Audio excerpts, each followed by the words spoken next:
I'm Mackenzie Wilson, 32, and my hands were trembling as I walked into the Horizon Innovations corporate event. Tonight would be the first time seeing my sister Madison in months, and I wasn't sure I was ready. Growing up in her shadow had been hard enough, but now with my recent career change still under wraps, I felt both powerful and vulnerable. Little did I know that within hours, Madison would try to humiliate me in front of everyone, not realizing she was making the biggest mistake of her professional life. Before I continue with how my sister's face turned ghostly white when her boss introduced me, let me know where you're watching from and hit that like button if you've ever been underestimated. Growing up as Madison Wilson's little sister was like living in permanent eclipse. For years my senior at 36, Madison was the undisputed golden child of our family. While most siblings have their strengths and weaknesses, Madison seemed to excel at everything she touched. By third grade, she was already reading at a high school level. In middle school, she was both class president and captain of the debate team. High school brought more accolades: valedictorian, prom queen, state tennis champion, and recipient of a full academic scholarship to Cornell. I, on the other hand, was Mackenzie the mediocre. Not that I was actually mediocre, but standing next to the blinding light of Madison's achievements, I might as well have been invisible. My solid B+ average looked dismal next to her perfect 4.0. My position on the school newspaper meant nothing compared to her editorship.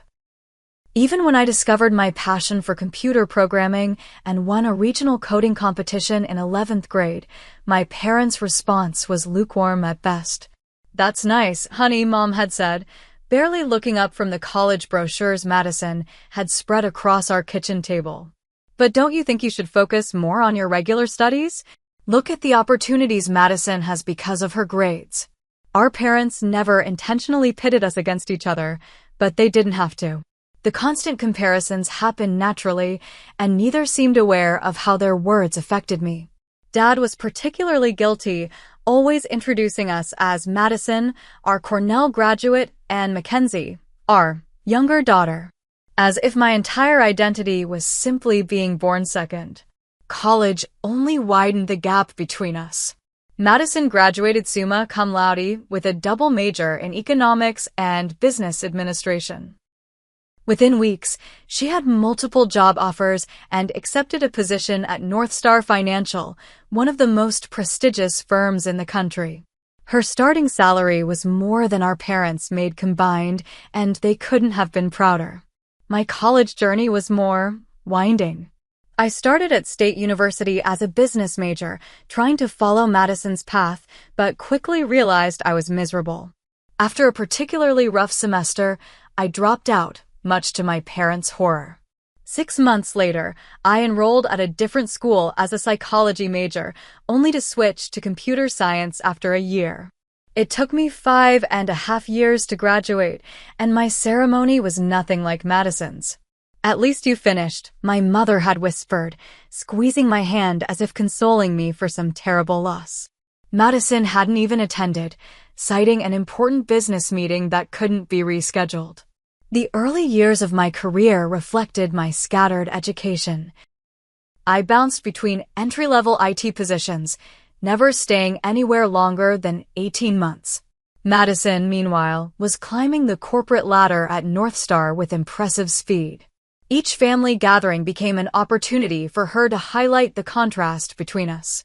So, Mackenzie, still at that help desk job, she'd ask over Thanksgiving dinner, knowing full well I'd moved on months ago. "Actually, I'm working as a junior developer now," I'd respond, trying to inject enthusiasm into my voice. "Oh, that's right. Hard to keep track when you change jobs so often," she'd say with a laugh that our parents would echo, as if my career exploration was an amusing quirk rather than a genuine search for my place in the world. The turning point came when I met Harold Warner. Harold was in his 60s, a tech industry veteran who had seen the rise and fall of countless companies. I was helping him recover data from a corrupted hard drive at the small tech consulting firm where I was working at the time. Something about my approach impressed him. You don't think like everyone else, he told me after I'd solved his problem using an unconventional method. That's rare and valuable. That single comment, delivered casually while I was packing up my equipment, meant more to me than all the backhanded compliments my family had ever given me. Harold and I stayed in touch. He became a mentor, encouraging me to develop my ideas and trust my instincts. He saw potential in me that no one else had bothered to look for. Madison, of course, was dismissive of this relationship. "A retired tech guy is giving you career advice? That's cute," she said when I mentioned Harold during a rare phone call. "But you know the tech industry is volatile, right? Not like finance. I just got another promotion, by the way. Junior VP now." I congratulated her with genuine happiness, even as her words stung. That was our dynamic. Madison succeeded and made sure everyone knew it. I struggled and tried not to let her comments affect me. What Madison and my family didn't know was that I had been developing my own projects on the side for years. Nights and weekends were spent coding, creating prototypes for apps and systems that might never see the light of day, but which fulfilled me in ways no paycheck ever had. I'd shown some of these projects to Harold, who recognized their potential even when I doubted myself. "You've got something special here, Mackenzie," he'd say, eyes lighting up as I walked him through my latest creation. "Don't let anyone tell you otherwise." For once in my life, I believed I might be capable of more than living in Madison's shadow. I just needed the right opportunity to prove it, not just to my family, but to myself. The call from Harold came on a Tuesday evening as I was heating up leftover Chinese food in my modest one-bedroom apartment. At first, I thought he was just checking in as he often did, but his voice carried an unusual urgency. "Mackenzie, I need to talk to you about an opportunity," he said without preamble. "Are you free for breakfast tomorrow?" The next morning, over coffee and omelets at his favorite diner, Harold laid out a proposition that would change my life. "I've been asked to consult for a company called Horizon Innovations," he explained. "They're a promising tech startup that's hit a rough patch. Their products are solid, but they're struggling to find their market. The board wants fresh perspectives." I nodded, wondering why he was telling me this. Harold's consulting gigs were frequent. This didn't seem different from his usual projects. "I want you to join me," he continued, sliding a folder across the table. "As my associate." I nearly choked on my coffee. "Me? But I'm not a consultant. I'm just a developer." Harold's eyes crinkled at the corners, the way they did when he thought I was underestimating myself. "You're a problem solver with vision. That's exactly what Horizon needs right now. The position would require me to leave my current job, but the 3-month contract Harold offered paid better than my annual salary." Still, I hesitated. What if I fail? What if I can't help them? "Then you'll have learned something valuable and made good money doing it," he said simply. "But I don't think you'll fail." With that vote of confidence, I accepted. 2 weeks later, I walked into Horizon Innovations headquarters for the first time. The company occupied 3 floors of a glass-fronted building downtown, their logo, a stylized rising sun emblazoned on the walls. Despite the optimistic imagery, the atmosphere inside was tense. Employees spoke in hushed tones, and empty desks suggested recent layoffs. Harold and I were introduced to the executive team, a group of mostly middle-aged men who regarded me with barely concealed skepticism. Only Lisa Sandoval, the head of product development, seemed genuinely pleased to see us. Later, she confided that Horizon had 6 months of runway left before they'd have to close their doors. "We've got amazing technology," she told me, showing me through their product lab. "But we're burning cash and our market strategy isn't working." For the first few weeks, I observed and listened. I sat in on meetings, reviewed financial projections, and familiarized myself with their product line. Nights and weekends were no longer devoted to my personal projects, but to Horizon. I pored over market research, customer feedback, and competitor analyses until my eyes burned. What I discovered both excited and alarmed me. Horizon had developed a revolutionary data processing system that could transform how businesses handled information. But they were marketing it all wrong, targeting large corporations with lengthy sales cycles instead of the mid-sized businesses that could implement it more quickly. I developed a comprehensive proposal, pivot their market focus, adjust their pricing model, and repackage their core technology as a scalable solution that could grow with their clients. It was risky, essentially suggesting they abandon their current strategy entirely, but the numbers supported my conclusion. The night before I was to present to the board, I called Harold in a panic. "I can't do this," I told him. "They're not going to listen to me. I'm nobody." "You're not nobody," Harold replied firmly. "You're the person who might save their company. Remember that tomorrow." The board meeting was as intimidating as I'd feared. 8 serious faces stared back at me as I walked them through my analysis and recommendations. When I finished, silence filled the room. "This is ambitious," the chairman finally said, his tone making it clear that ambitious wasn't a compliment.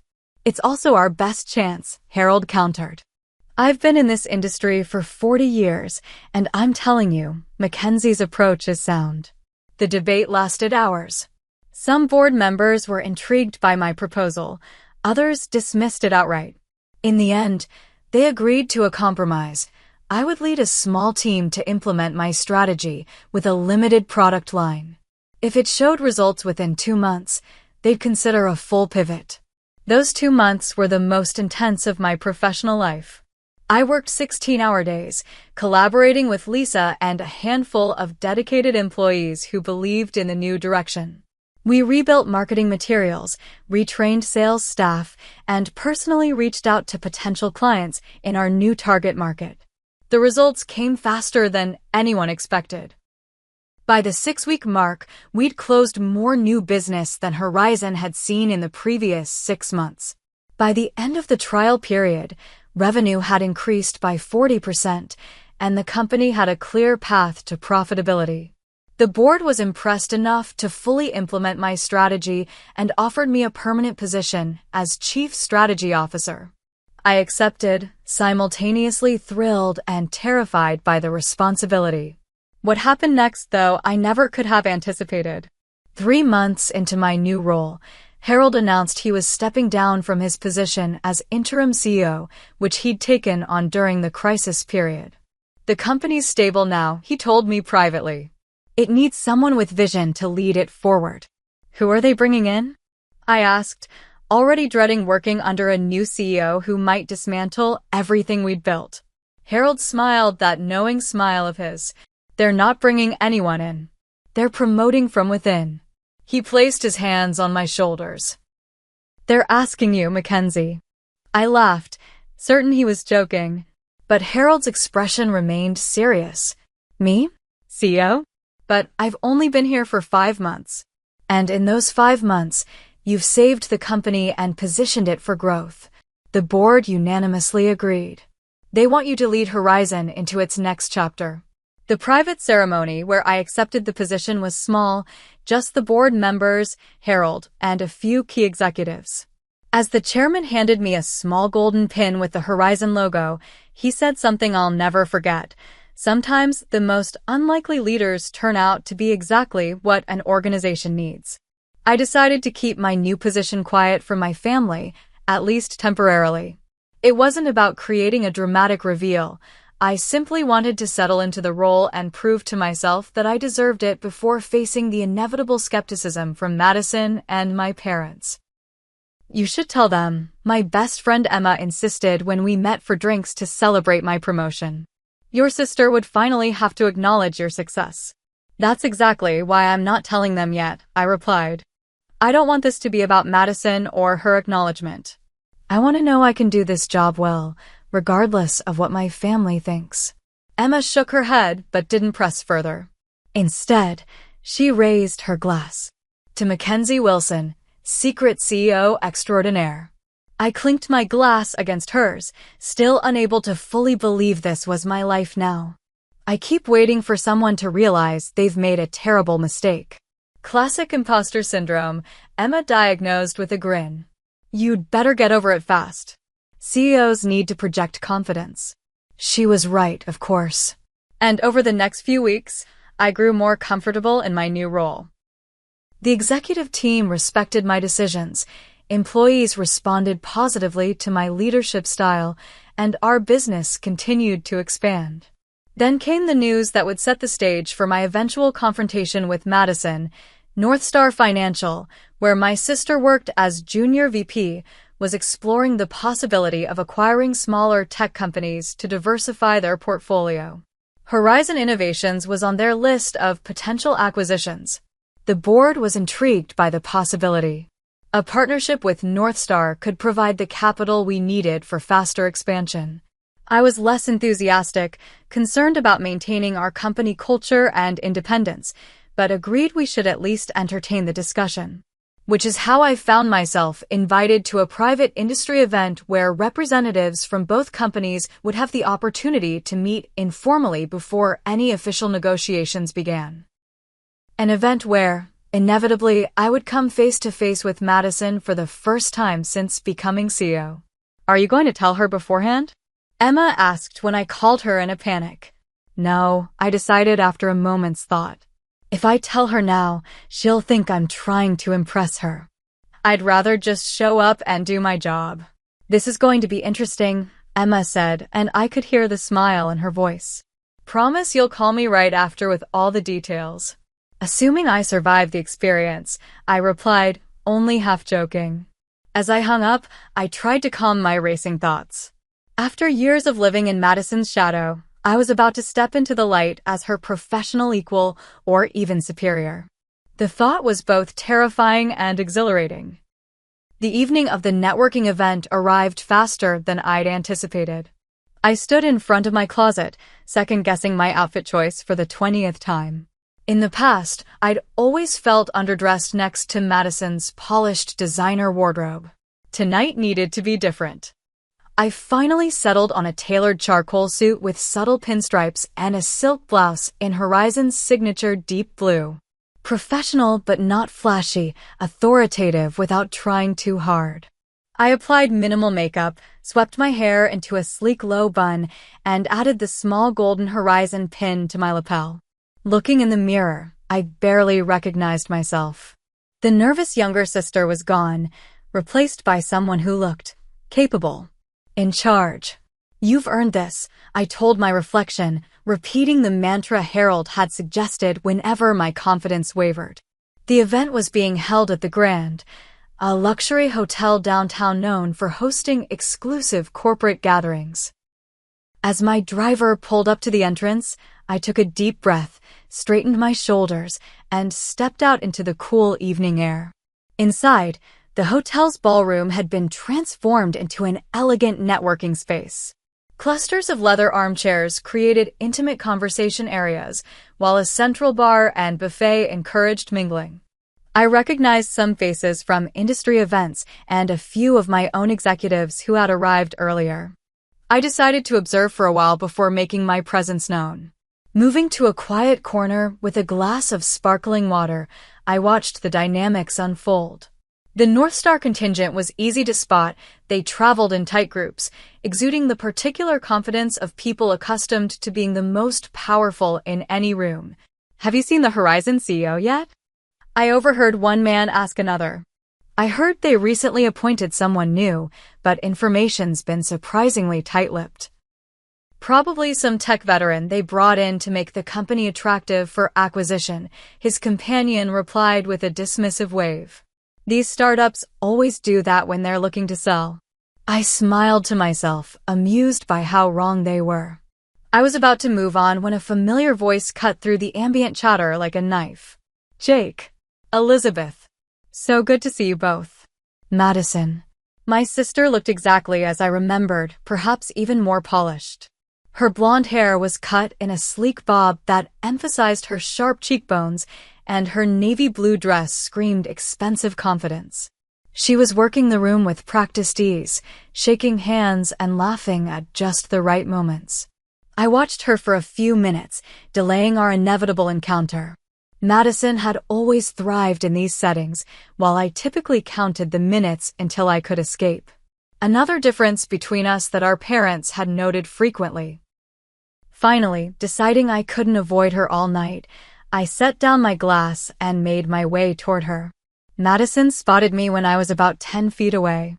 Her perfectly maintained smile faltered for just a moment before returning at full wattage. "Mackenzie," she exclaimed, loud enough for those nearby to hear. "What a surprise. I had no idea you'd be here."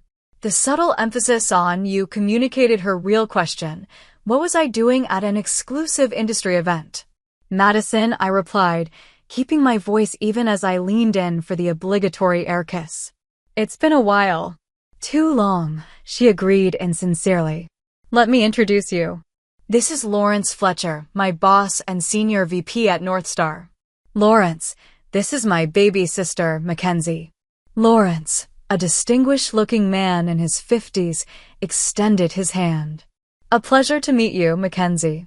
Are you in finance like your sister?" Before I could answer, Madison jumped in. "Oh no, Mackenzie works in tech support, isn't it now? Or have you moved on again?" The condescension in her tone was subtle but unmistakable. I saw Lawrence's interest fade slightly, but to his credit, he maintained his polite expression. "I'm still in tech," I said simply, choosing not to correct her assumption just yet. "How are things at Northstar? I hear you're looking at expanding into the tech sector." Lawrence's eyebrows rose slightly, perhaps surprised that someone in tech support would be aware of their corporate strategy. "Indeed we are. The future is digital, after all." "Smart move," I nodded. "Though tech acquisitions can be tricky to integrate successfully. That's why we do extensive due diligence," Madison interjected, clearly annoyed that I was engaging her boss in actual business conversation. "Speaking of which, Lawrence, we should join the others. The Westbrook team wanted to continue our discussion from yesterday." Lawrence seemed slightly reluctant to end our conversation. "Actually, I'm finding this quite interesting. Mackenzie, what's your perspective on the challenges of merging traditional finance with tech culture?" As I began to answer thoughtfully, drawing on my recent experience leading Horizon through its transformation, I could see Madison growing increasingly uncomfortable. Her eyes darted around the room as if looking for rescue, and she kept trying to interject with comments designed to emphasize her importance. "That's an insightful point," Lawrence said when I finished, genuine respect in his voice. "You seem to have a solid grasp of both industries." "Mackenzie's always been a quick study," Madison said with a tight smile. "But theoretical knowledge is one thing. Actually managing these complex transitions is quite another. Our team at Northstar has successfully integrated 3 companies this year alone." "Impressive," I acknowledged, refusing to be baited into competition. "Each acquisition presents unique challenges." Our conversation was interrupted by the arrival of another Northstar executive, giving me a perfect opportunity to excuse myself. As I walked away, I could feel Madison's eyes boring into my back. Our brief interaction had not gone according to her script, and I knew she wouldn't let that stand. Over the next hour, I mingled with various attendees, including several of my own executives who carefully addressed me as Ms. Wilson rather than CEO, as we'd agreed beforehand. I was engaged in a fascinating discussion about data security with a CTO from another company when I noticed Madison watching me from across the room, her expression calculating. When we took a brief break, Madison approached, this time alone. "I'm confused," she said without preamble. "Why exactly are you here, Mackenzie? This is a closed industry event for executives and decision-makers." The implication was clear. I didn't qualify as either. "I was invited," I replied simply. "By whom?" she pressed. "Does it matter?" Madison's smile tightened. "I'm just concerned. These events have a certain professional standard. If you're here as someone's +1 or something, it might reflect poorly." The irony of her concern was almost amusing. "Thank you for worrying about me, but I assure you, I have every right to be here." "If you say so," she said doubtfully. Just Try not to embarrass yourself, okay? These people are at the top of their field." With that parting shot, she glided away to rejoin her colleagues, leaving me simultaneously angry and determined to maintain my composure. This was exactly why I hadn't told my family about my promotion, Madison's inability to see me as anything but her less successful little sister. As the evening progressed, I found myself genuinely enjoying conversations with industry leaders who had no preconceived notions about me. When I spoke, they listened. When I offered opinions, they considered them thoughtfully. It was a novel experience to be taken seriously without having to overcome the Madison's sister hurdle first. I was so engaged in a discussion about emerging markets that I almost missed the subtle shift in the room's energy. Glancing up, I noticed a small crowd had gathered around Madison, who was gesturing animatedly. Something about her posture set off warning bells in my mind. Excusing myself from my conversation, I drifted closer to Madison's group, staying just far enough away to observe without being noticed. As I approached, Madison's voice carried clearly across the space between us. Absolutely brilliant at solving little technical problems, but completely lost when it comes to the big picture. Our parents worried about her for years. My stomach dropped as I realized she was talking about me. "You should have seen her in college," Madison continued, her voice carrying just enough to ensure nearby conversations faltered as people tuned in to her story. "Changed majors 3 times and took nearly 6 years to graduate." Meanwhile, I was already a junior analyst at North Star. Laughter rippled through her audience, though I noticed several people shifting uncomfortably. Madison, emboldened by the attention, raised her voice slightly. "She's always been this way. Jumping from job to job, never quite finding her place. Tech support 1 month, junior developer the next." She made air quotes around developer as if the title itself was a joke. Our parents finally stopped asking about her career at family dinners. It was just too depressing. I stood frozen, the familiar feeling of humiliation washing over me. This was Madison's specialty, taking my personal struggles and transforming them into amusing anecdotes that highlighted her own success by comparison. She'd done it at family gatherings, at the few social events we'd both attended over the years, and now she was doing it in front of industry professionals who were potential business partners for my company. Lawrence, I noticed, was standing at the edge of the group, his expression growing increasingly uncomfortable as Madison continued. He caught my eye across the room and had the grace to look embarrassed on my behalf, though he made no move to intervene. The funny thing is, Madison was saying now she's actually here tonight. I have no idea how she wrangled an invitation, but that's Mackenzie for you. Always trying to network her way into opportunities rather than earning them through hard work like the rest of us. The group's attention swiveled in my direction, and I saw recognition dawn on several faces. Some looked embarrassed to be caught listening to Madison's mockery, while others seemed merely curious about this supposedly incompetent sister. I had 2 choices: retreat and preserve what dignity I could, or confront the situation head-on. The old Mackenzie would have chosen the former, making a quiet exit and crying in the car on the way home. But I wasn't that person anymore. With deliberate calm, I straightened my jacket, touched the horizon pin on my lapel for reassurance, and walked toward the group. "Madison," I said as I approached, my voice steady despite the adrenaline coursing through me. "I see you're entertaining everyone with family stories." My sister's smile faltered only momentarily before returning with renewed brightness. "Mackenzie, I was just telling everyone about your unconventional career path."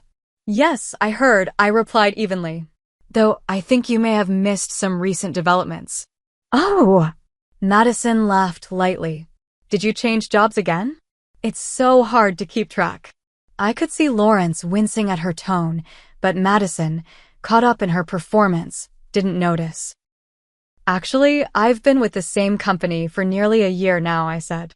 "A whole year? That must be some kind of record for you," Madison quipped, earning a few reluctant chuckles from her audience. Encouraged, she pressed on.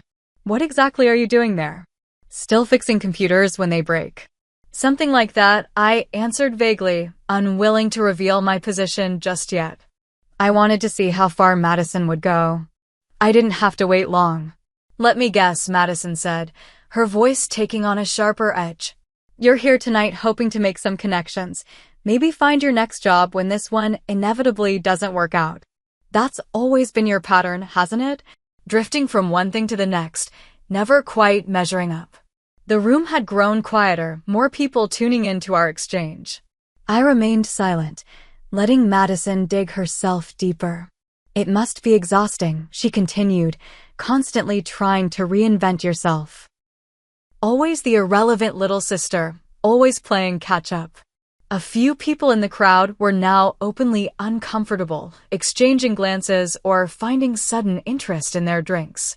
But Madison, buoyed by what she perceived as her superior position, didn't notice or didn't care. I mean, let's be honest, Mackenzie.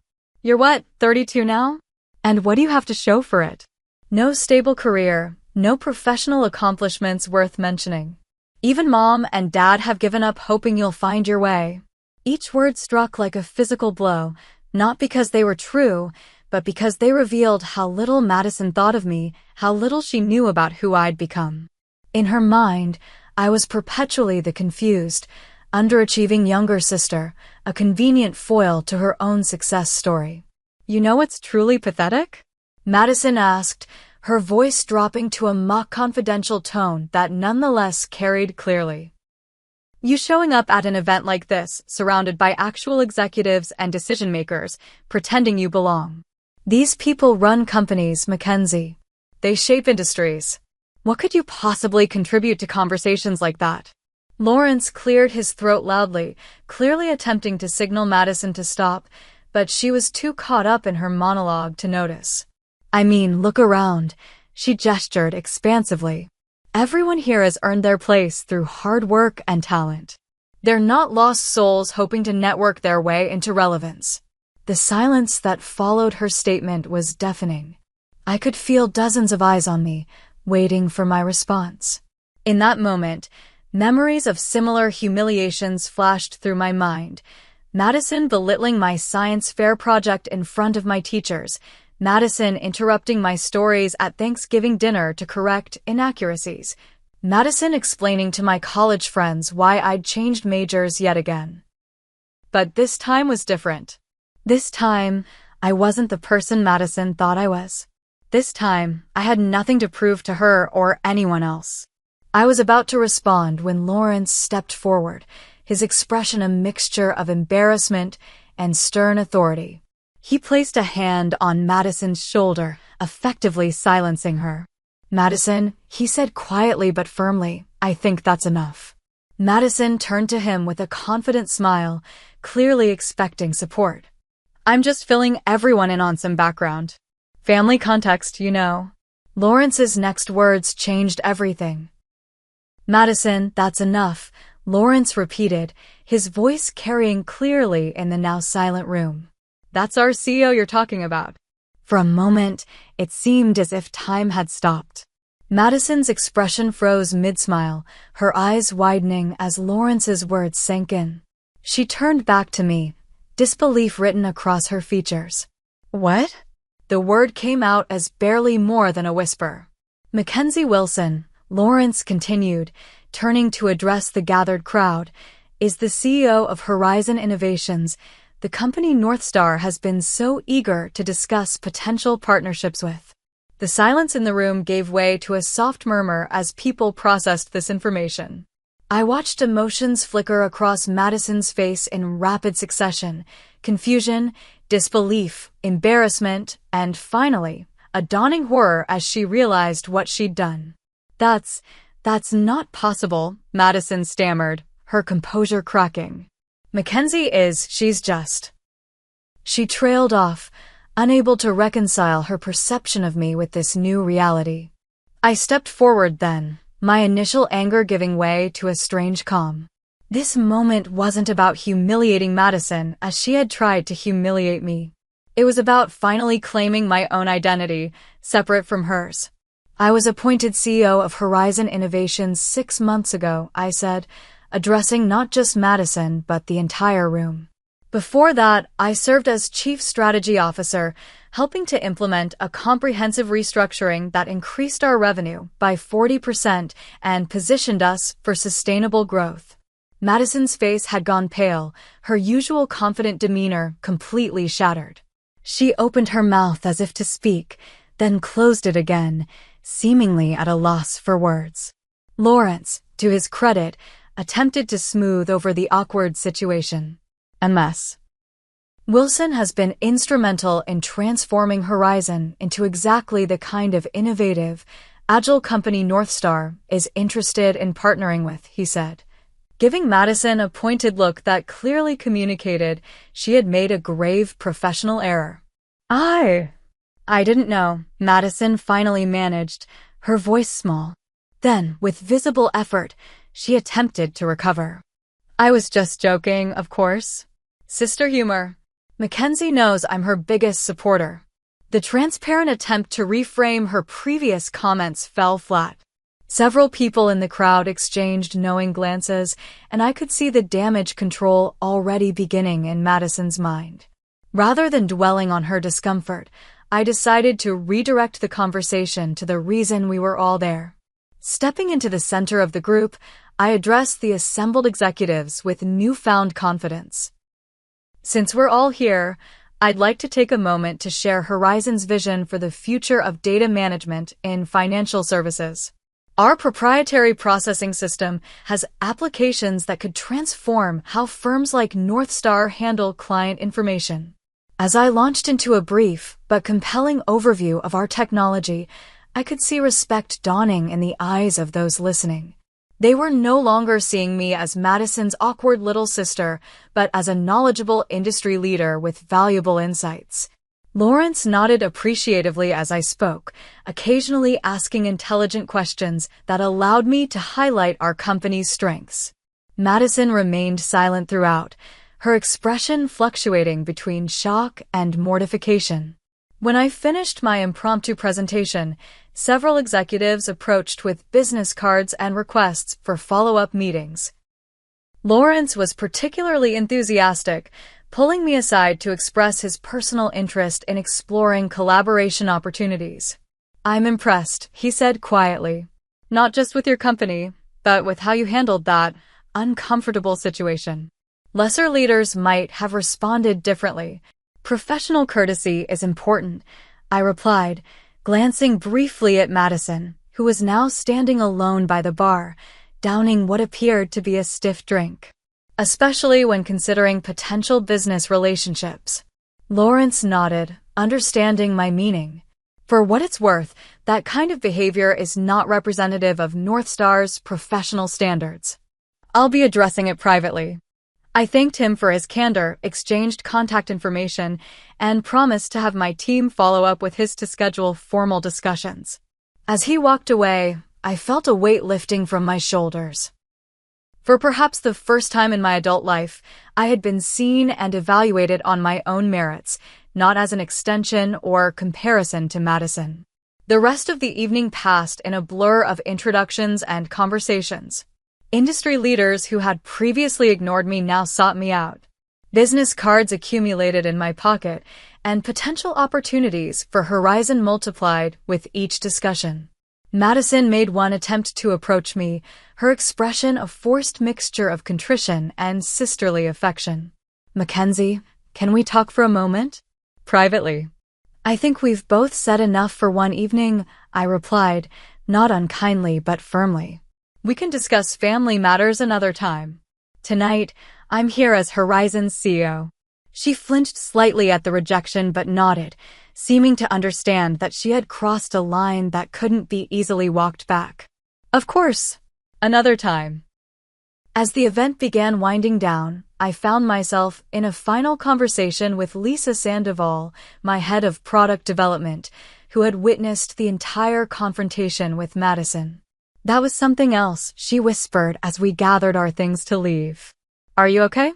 I considered the question carefully before answering. Actually, I'm better than okay. For years, I've been trying to escape Madison's shadow.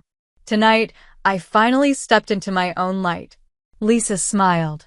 And it's a pretty bright light, boss. As we walked toward the exit, I caught Madison watching me from across the room. Our eyes met briefly, and I saw something I'd never seen in her expression before: uncertainty, tinged with what might have been respect.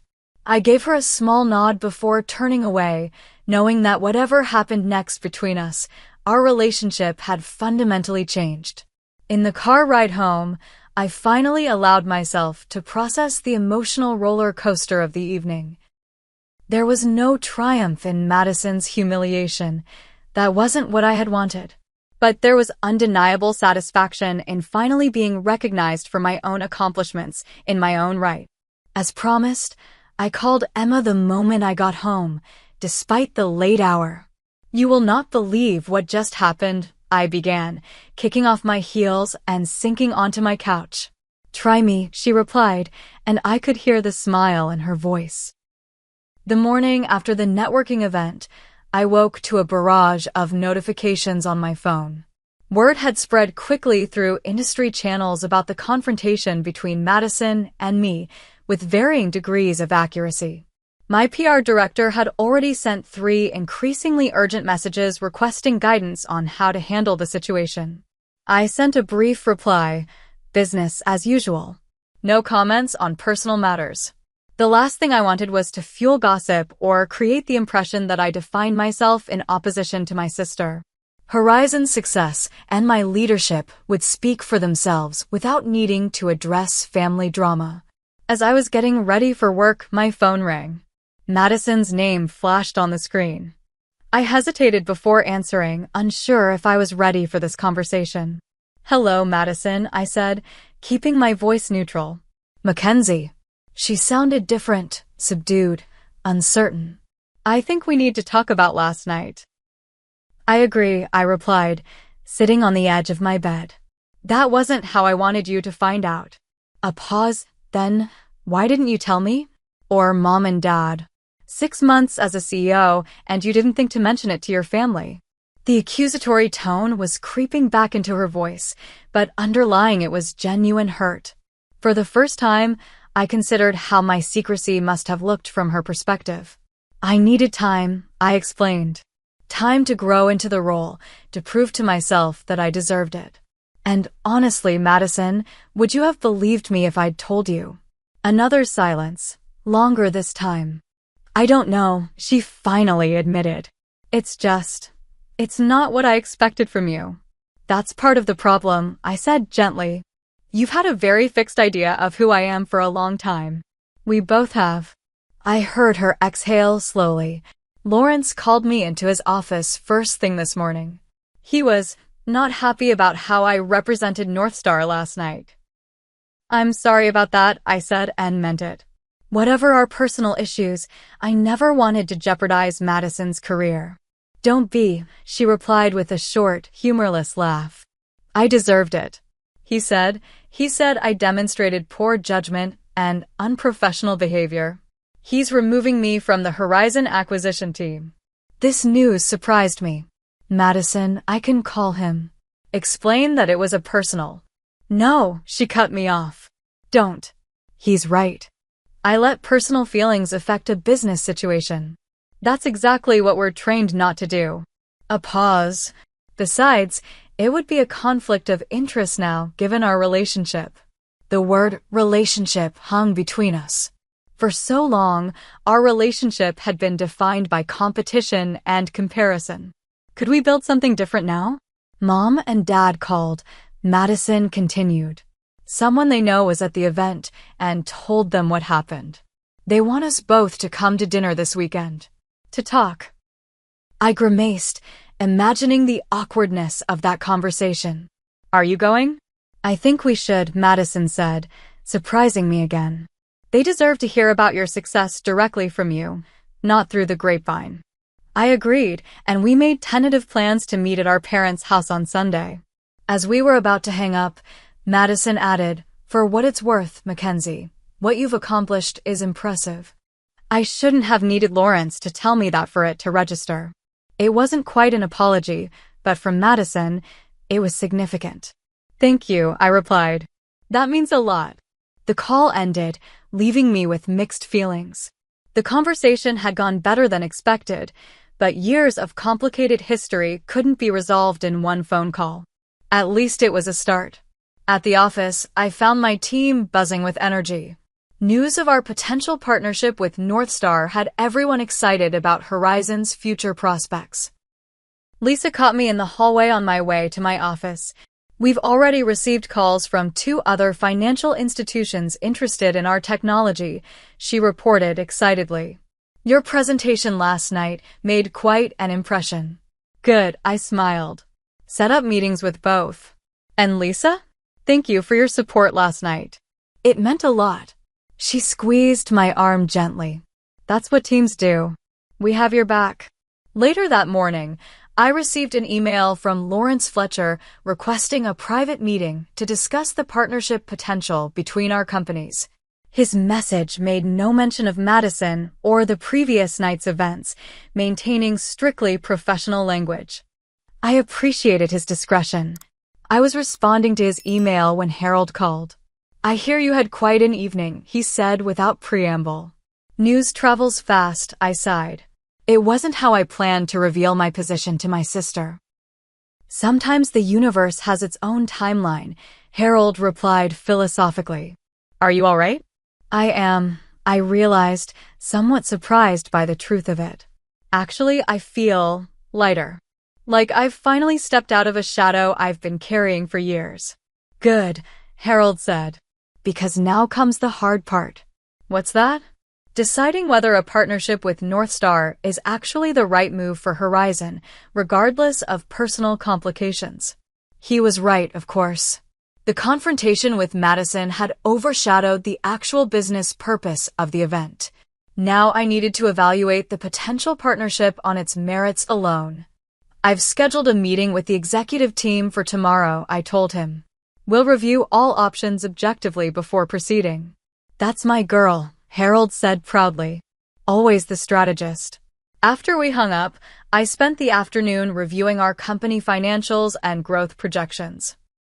By evening, I had a clearer picture of what Horizon needed from any potential partnership and what we could offer in return.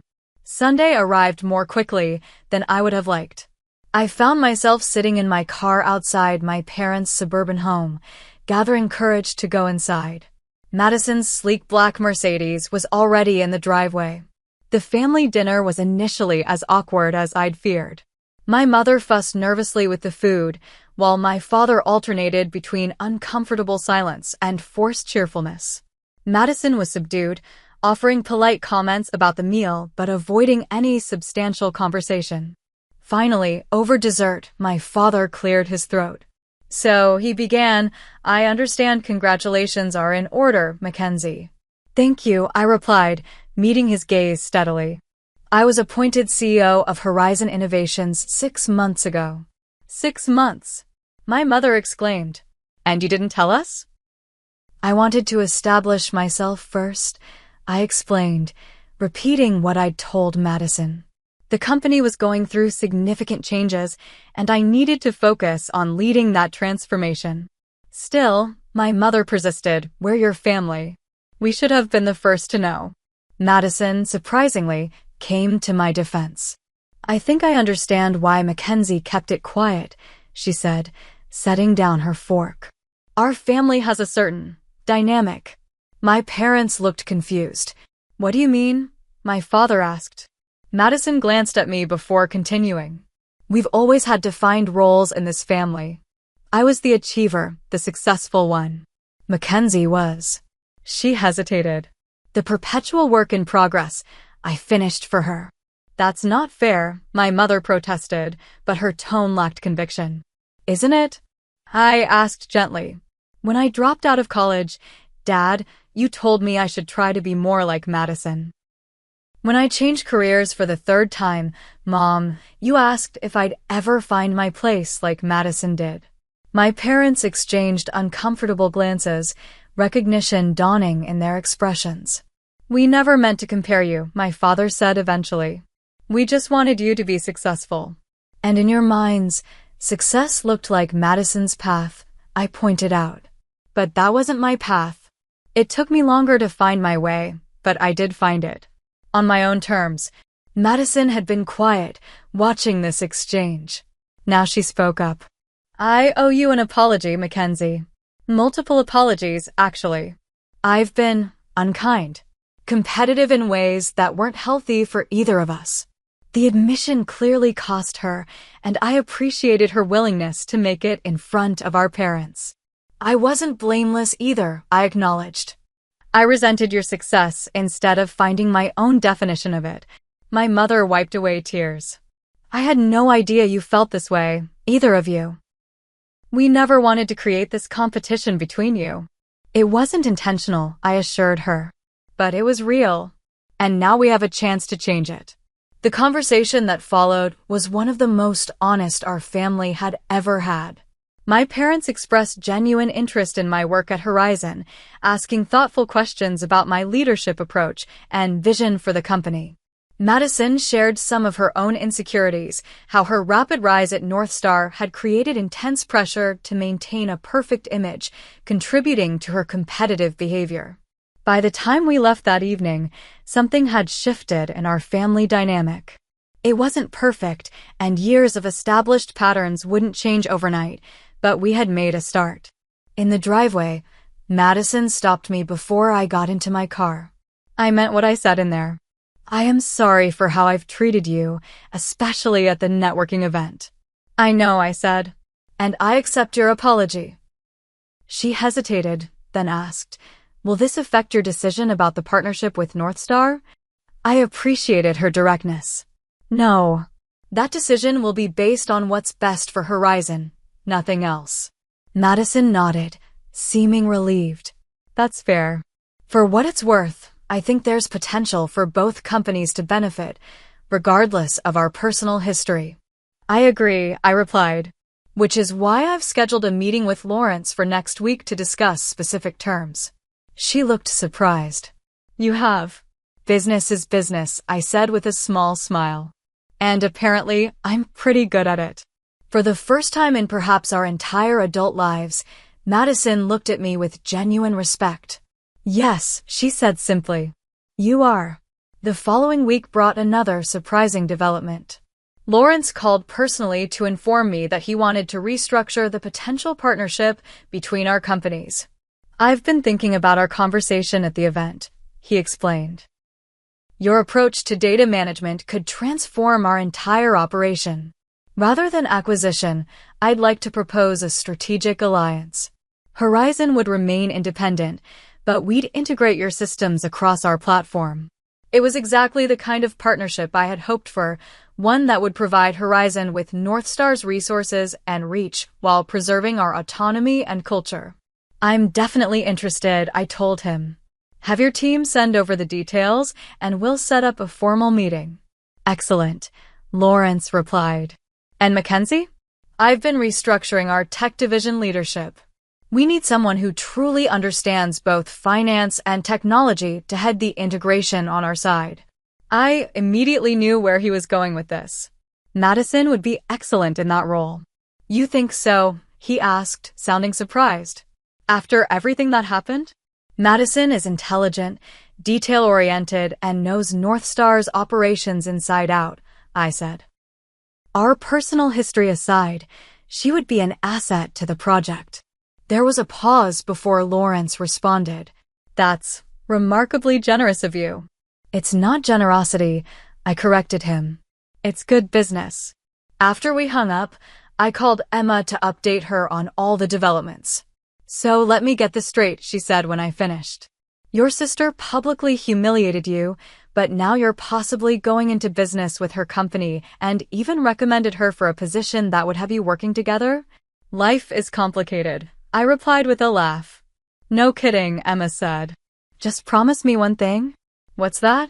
When they make the movie about your life, make sure they cast someone good to play me. I was still laughing when my assistant notified me that Harold had arrived for our weekly mentoring session. Seeing him walk into my office, I was struck by how much had changed since that first meeting in the diner when he'd offered me the consulting position with Horizon. "You're looking well," he observed, settling into the chair across from my desk. "The events of the past week seem to have agreed with you." "I feel different," I admitted. "More complete somehow." Harold nodded thoughtfully. "You know, when I first met you, I saw someone with extraordinary potential who was held back by how others perceived her. More importantly, by how she perceived herself." "And now?" I asked. "Now I see a leader who has stepped fully into her power," he said simply. "Someone who makes decisions based on what's right, not what's easy or expected." His words warmed me. "I couldn't have done it without your guidance." "Nonsense," Harold waved dismissively. "I merely opened a door. You walked through it on your own and built this success with your own talent." We spent the next hour discussing Horizon's future, the potential alliance with North Star, and my vision for where to take the company next. As Harold was leaving, he paused at the door. "By the way," he said casually, "Lawrence Fletcher called me yesterday. Apparently, you suggested your sister for the integration team." I nodded, curious about his reaction. Harold smiled. "That's the difference between a boss and a leader, Mackenzie. A boss holds grudges. A leader sees potential, even in difficult relationships." After he left, I sat quietly at my desk, reflecting on everything that had happened. From the outside, my success might look like a story of revenge, the underestimated sister finally getting her moment of triumph. But it wasn't about winning or losing, about Madison or even my parents. It was about finding my own path, in my own time, and recognizing that success wasn't a fixed destination, but a journey of continual growth and self-discovery. Madison and I would never have a simple relationship. Too much history lay between us for that. But perhaps we could build something new, a relationship based on mutual respect rather than competition. It wouldn't be easy, but few things worth doing ever are. 6 months passed in a blur of activity. The strategic alliance between Horizon Innovations and North Star Financial was officially announced to enthusiastic market response, with both companies' stock prices surging on the news. Under my leadership, Horizon continued to grow, expanding our team and developing new applications of our technology. My relationship with Madison evolved slowly but steadily. Our weekly meetings regarding the integration project were initially stiff and formal, but gradually became more relaxed as we established a new dynamic. We weren't best friends, too much history stood between us for that, but we had found a way to interact as professionals who respected each other's abilities. One particularly memorable moment came during a joint presentation to both companies' boards. Madison was explaining the technical specifications of the integration when one board member interrupted with a dismissive question that underestimated the complexity of the process. Before I could intervene, Madison firmly but politely corrected him. "With all due respect, sir, that approach would compromise the system architecture that makes Horizon's technology so valuable. As my sister, as CEO Wilson has emphasized, maintaining data integrity throughout the integration is non-negotiable." The small correction from my sister to CEO Wilson might have seemed insignificant to others, but to me, it represented a profound shift in how Madison saw me. No longer just her little sister, but a CEO whose vision deserved respect. After the meeting, I caught up with her in the hallway. "Thanks for backing me up in there." Madison shrugged, but I could see she was pleased. "It was the right call. Your system architecture is impressive. I've learned a lot studying it these past months." Coming from Madison, this simple acknowledgement meant more than effusive praise from anyone else. As our professional relationship stabilized, I found myself facing an unexpected decision. Horizon's rapid growth had created the need for a new position, Chief Operations Officer, someone who could streamline our increasingly complex business processes while I focused on strategic direction and innovation. Lisa Sandoval, my head of product development, was an obvious candidate. She had been with me since the beginning of Horizon's transformation and understood our company culture intimately. But as I reviewed potential candidates, another name kept surfacing in my thoughts: Madison. The idea seemed absurd at first. Working with Madison on a limited integration project was one thing. Bringing her into Horizon's leadership team was quite another. Yet I couldn't deny that her skills were exactly what we needed. She was organized, detail-oriented, and had extensive experience managing complex operations. I discussed the possibility with Harold during one of our regular mentoring sessions. "Are you considering Madison because she's qualified, or because you want to prove something?" he asked bluntly. It was a fair question that forced me to examine my motivations. After careful reflection, I concluded that while our history complicated things, Madison truly was the best person for the job. "The question isn't whether she's qualified," I told Harold. "It's whether we can work together effectively given our past." "And what do you think?" he prompted. "I think we've both grown," I replied slowly. "The past 6 months have shown that. But ultimately, it's her decision." I invited Madison to lunch the following week at a neutral location, a quiet restaurant midway between our offices. After catching up on the integration progress, I took a deep breath and made my proposition. "I'd like you to consider joining Horizon as our Chief Operations Officer," I said, sliding a formal offer letter across the table. Madison's shock was evident. "You're offering me a job? Working directly under you?" "Yes," I confirmed. "The integration project has shown me that your operational skills are exactly what Horizon needs at this stage of our growth. You'd have considerable autonomy, of course, but yes, ultimately you would report to me as CEO." Madison stared at the offer letter without touching it. "Why?" she asked finally. "After everything that's happened between us, why would you want me on your team?" "Because you're the best person for the job," I answered honestly. "And because I think we've proven we can work together effectively when we both focus on common goals rather than old rivalries." She was quiet for a long moment. "What about North Star?" "I've built my career there." "I've already spoken with Lawrence," I admitted. "He doesn't want to lose you, but he understands this is a significant opportunity. He's offered to keep a board position open for you if you decide to make the move." Madison finally picked up the offer letter, scanning the details. "This is generous. It's market rate for your experience and the scope of the position," I said. "Nothing more, nothing less." "I'd need time to think about it," she said, folding the letter carefully. "Of course. Take all the time you need."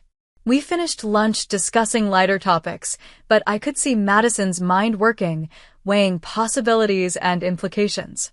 3 days later, she called to accept the position. Madison's integration into Horizon's culture wasn't seamless.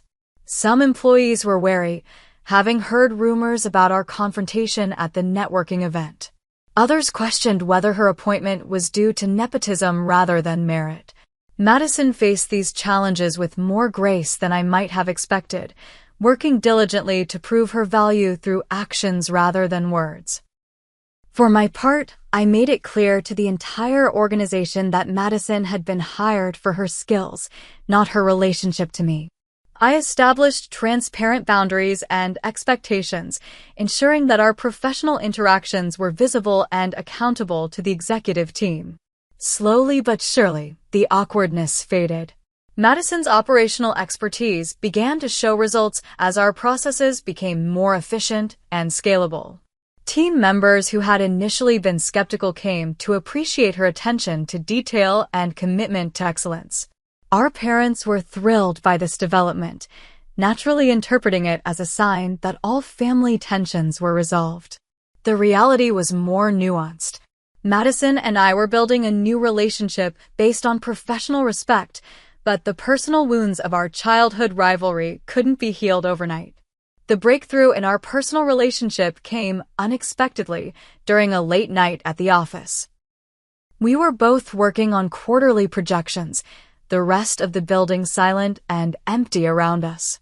I brought coffee to Madison's office, finding her surrounded by spreadsheets and looking uncharacteristically frazzled. I don't know how you do this, she admitted, accepting the coffee gratefully. Lead an entire company, I mean. The responsibility is overwhelming. It was perhaps the first time Madison had ever acknowledged finding anything difficult. The vulnerability in her admission opened a door between us. I was terrified when I first started, I confessed, sitting across from her. I used to wake up at 3 in the morning convinced I was going to run the company into the ground. Madison looked surprised. You seemed so confident. That was the act, I smiled. Fake it till you make it, right? I've been faking it my whole life, Madison said quietly, staring into her coffee. Everyone always thought I had it all figured out, that success came easily to me. No one saw the pressure, the fear of failing, of not living up to expectations. I did, I said. But I misinterpreted it. I thought you were just perfect. I never considered you might be struggling too, in your own way. Madison's eyes met mine, a lifetime of misunderstanding passing between us. We never really knew each other, did we? Not as adults. Maybe it's not too late to start, I suggested. That conversation marked a turning point. We began having regular dinners outside of work, carefully navigating the transition from colleagues to something resembling friends. We discovered shared interests we'd never known about and laughed over childhood memories that looked different from adult perspectives. Our parents noticed the change during family gatherings, commenting on how wonderful it was to see us finally getting along. What they didn't understand was that we weren't simply papering over old conflicts. We were building something entirely new from the ground up. At Horizon, I implemented changes to our company culture that were directly informed by my experience of being underestimated. We created mentorship programs that paired senior executives with promising employees from diverse backgrounds. Our hiring practices were restructured to value varied career paths rather than traditional metrics of success. I made it a point to highlight that innovation often comes from unexpected places and people. These initiatives weren't just about my personal philosophy, they made good business sense. Our team became more creative, more resilient, and more collaborative as we embraced different perspectives and approaches. One year after the fateful networking event, Harold announced his retirement from active consulting. We held a celebration at Horizon's headquarters, where I had the opportunity to publicly thank him for his guidance. Harold saw potential in me when no one else did, I told the gathered crowd. He taught me that leadership isn't about having all the answers, it's about asking the right questions and being willing to learn from everyone around you. After the formal ceremony, Harold and I sat together in my office, sharing a quiet moment amid the festivities. I'm proud of you, Mackenzie, he said, looking around at what Horizon had become under my leadership. Not just for the company's success, but for how you've handled everything else, your sister, your family, your own growth. I had a good teacher, I replied. Harold shook his head. Teachers can only open doors. You walked through them yourself. What advice do you have for me going forward? I asked, knowing this might be one of our last mentoring conversations. Harold considered the question carefully. Remember that success isn't a destination. It's a journey. And the most important relationship you'll ever have is with yourself. Be as kind to yourself as you've learned to be with others, including Madison. His words stayed with me long after the party ended. That night, I found myself reflecting on the incredible journey of the past year and a half. From consultant to CEO, from Madison's shadow to my own light, from resentment to understanding. The story that others might tell about this time would focus on the dramatic moment of revelation, Madison's humiliation, and my triumph. But the true transformation had happened in the quieter moments that followed, in difficult conversations, in small acts of professional respect, in the gradual rebuilding of trust, and the discovery of new common ground.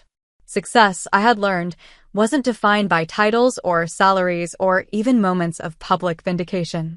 It was defined by resilience, the ability to fall down 7 times and stand up 8.